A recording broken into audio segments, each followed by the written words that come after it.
Wednesday's top tutorials. Tips today. Hello and welcome.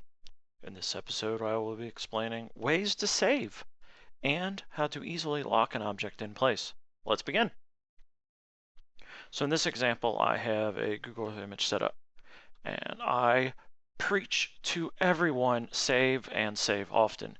If you've used Max more than one time, you will more than likely know how it likes to crash. So if you don't save, you lose a lot of information, and my guess is you've tossed in a few choice words. So, few ways to save. First, obviously, you go in, you hit your save as, we'll call it test 01. Now, while this is a minor adjustment on the save, a quick way to, you hit save, it just overwrites your old one, but you want to save in increments in case the Max file gets corrupted, or you make big changes in case you need to go back and start over. So we go up here to save as, and then if you use 01 as a start, all you have to do is hit this plus sign right here, and it'll immediately change it to test 02. Just a tick of a time saver, but fairly easy. See, go save as, we have 02. Made some changes. You're about to make changes and you don't want that last file to be screwed up. All you do, hit plus, bam. There we go, 1, 2, 3. This is a lifesaver when you screw something up, or the file gets corrupted, or Max crashes. At least you can always go back to the previous version.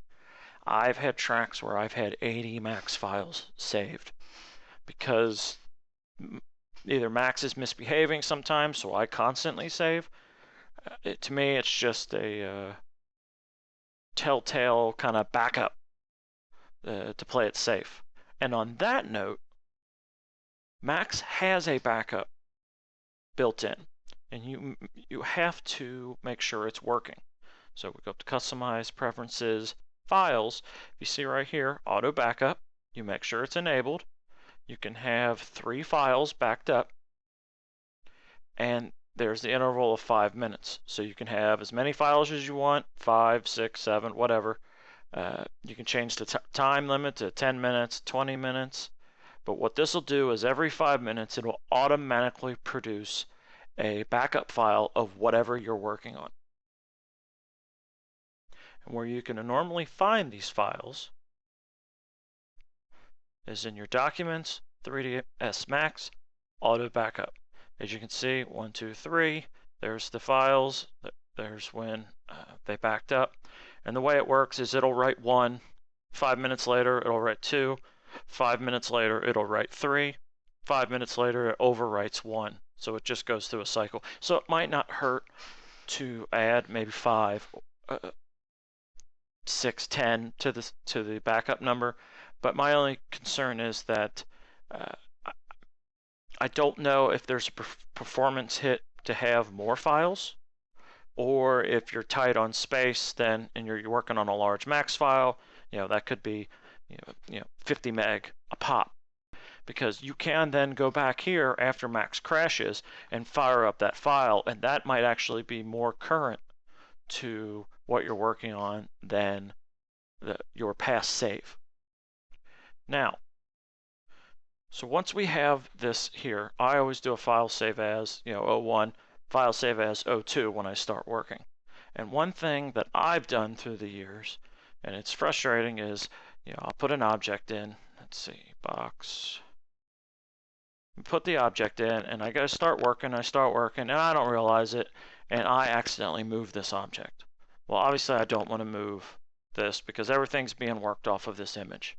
So one quick way to lock this image in place is not object freeze, because when you do freeze, we don't see anything, is to come up here into pivot or hierarchy, link info, and then check these boxes. Just check them all.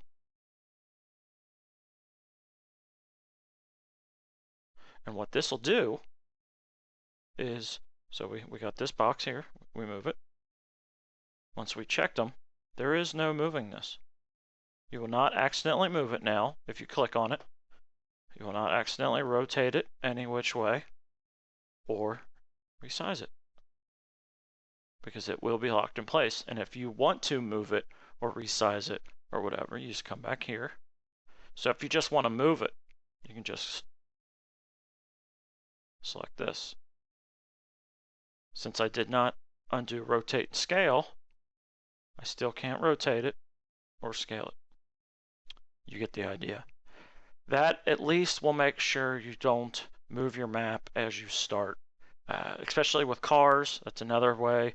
I know I've done that with cars. I've accidentally moved the blueprint, and then it's a pain to make sure you get it exactly right back to where it was. And then it's like, how long have I been making this car since I moved it before I realized it? Simple mistakes, but this is an easy way to make sure that object does not move. Questions or comments, please feel free to leave them below. And as always, thanks for watching.